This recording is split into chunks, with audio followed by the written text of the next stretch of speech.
mahnı yolunu itirmiş bir kadına esir olunur. Hayatı oyun bilen, həqiqətlə yalanın yerini değişen, üzünde gülüş, kalbinde boşluk gezdiren bir kadına. Bu sözler qəzəbdən doğmayıp, bu bir nifrət değil, bu oyatma cəhdidir. Çünkü hələ geç değil. Ama her susulan həqiqət seni biraz da özündən uzaklaştırır. Sen gididin geriye bakmadan, arkanda kalanları saymadan. Ana duası sükuta döndü, atasözü küleyde itti.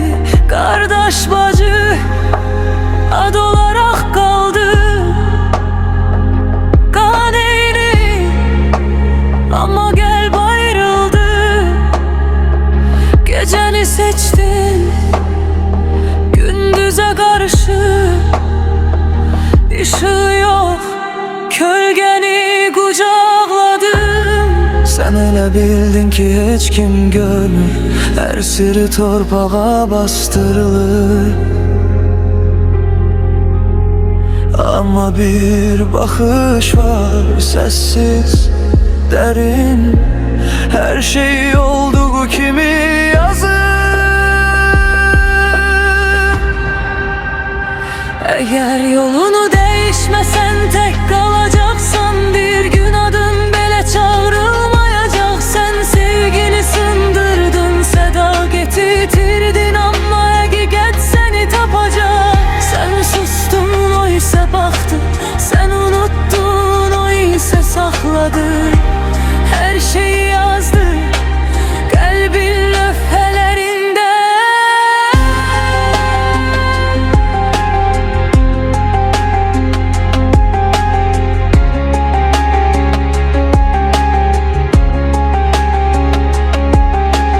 Oğlunu kurban verdi yalanlarına, dedin danışma nenene, dayına, halana. Koy bilmesinler, koy her şey yaxşı görünsün, ama yalan hiç vaxt ev tikmir.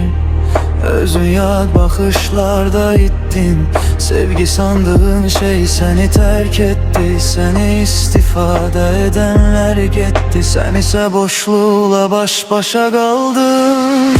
Oğlum büyür sessiz sözsüz, o artık uşak değil, o şahittir. Her gözyaşı, her gece, her yalan onun içinde iz bırakır.